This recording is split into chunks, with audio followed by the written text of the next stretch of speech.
So it's time for another viewer question. Today's reads, Hi Lisa, after 3 years since D-Day and a little over a year since the divorce, I have an insatiable desire to publicly call them out.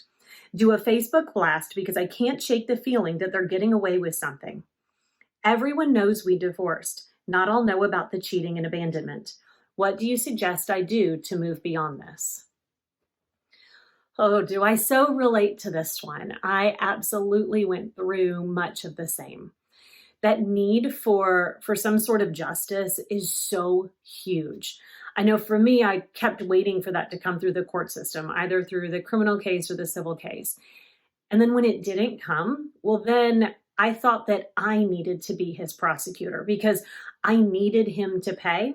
And since it looked like karma wasn't going to do it, I thought it was my job. And so I wanted to go public with things in an attempt to punish him, in an attempt to shame him, to make him pay for what he had done. But every time that I thought about doing that, every time that I really got beyond the fantasy of it and thought about doing it for real, well, I felt sort of dirty. Because you see, in all of this, I saw him as the one who was making the bad decisions, and I was the one who was trying to take the high ground. And I recognized that if I went public with the motivation of punishing him, well, it was pretty hard to claim the moral high ground then, huh? We often also have that need to inform others that they're close to about what they have done, partially so that we feel like they're informed, but also I think because maybe we want them to turn away from this person. And I had three encounters with this early on that sort of changed my feelings about it. The first was with his parents. I talked to them soon after the abandonment because I was just trying to figure out what in the world was going on, and I needed to see if they knew anything. And as you can imagine, that was a difficult conversation. And at first, his mom felt very empathetic towards me and horrified at what had happened. But after that conversation, I never spoke with them again. And from what I know, they chose to believe their son's stories, which I can't blame them. After all, that is their child. They need to be able to see the best in him. I also spoke to his other wife, and that was a very interesting conversation. And I held nothing back at all in that one because I wanted her to understand who she was married to. But then when he sent an email to her, absolutely destroying my character, preceding an attempted suicide, she decided to go back to him.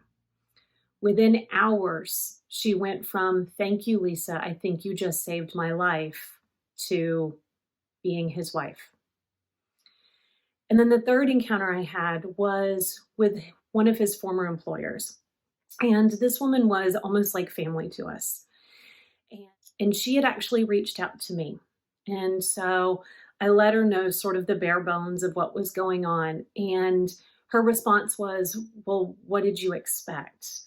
After all, you'd been cheating on him for years and you were so horrible to him." And she started telling me these lies that he had been saying to her and probably to others for years.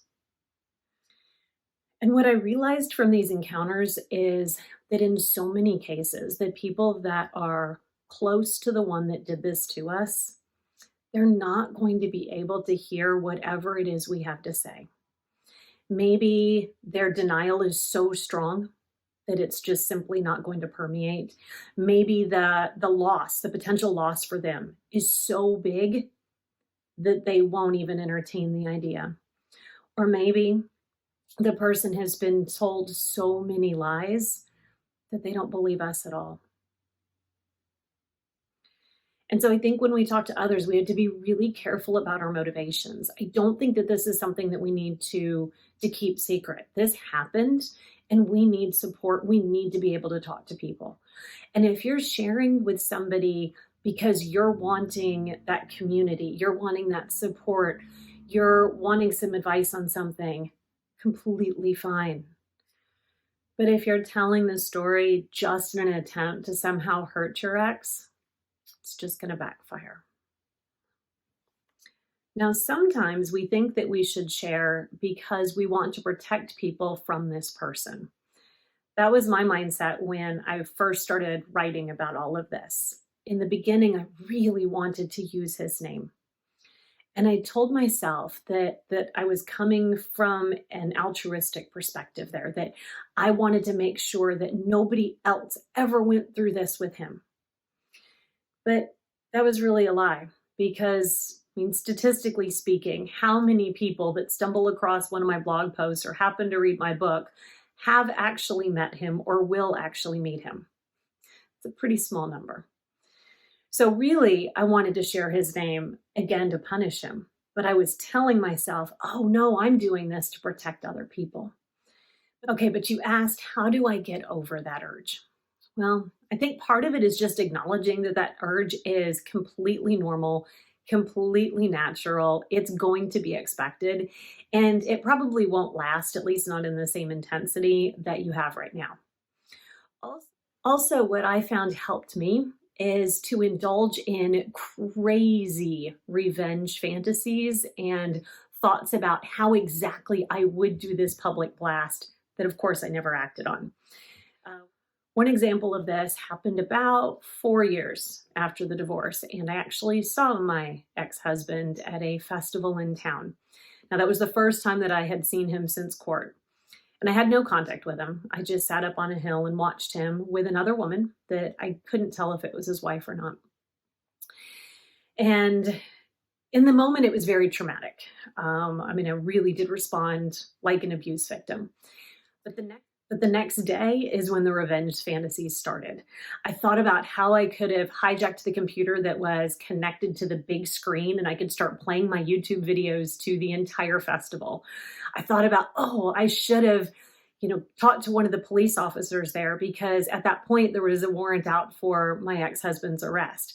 I had all of these amazing ideas that spun into a blog post, but yet I didn't act upon any of them. And I think that's the key is recognize that this is natural. Let your brain go down that path some and let it go crazy. I mean, have fun with it. Let it be humorous. So I think that's how you get over this. First, you acknowledge that what happened to you is not fair and that the desire to somehow punish them is completely normal and natural. You also have to acknowledge the limitations of that attempted punishment and the way that it can potentially harm you. And then allow yourself to indulge in those crazy revenge fantasies. The more insane and the more humorous, the better. But then when it comes time to actually share your story, especially with any identifying details, be careful about your motivation. What are you hoping to gain from saying something?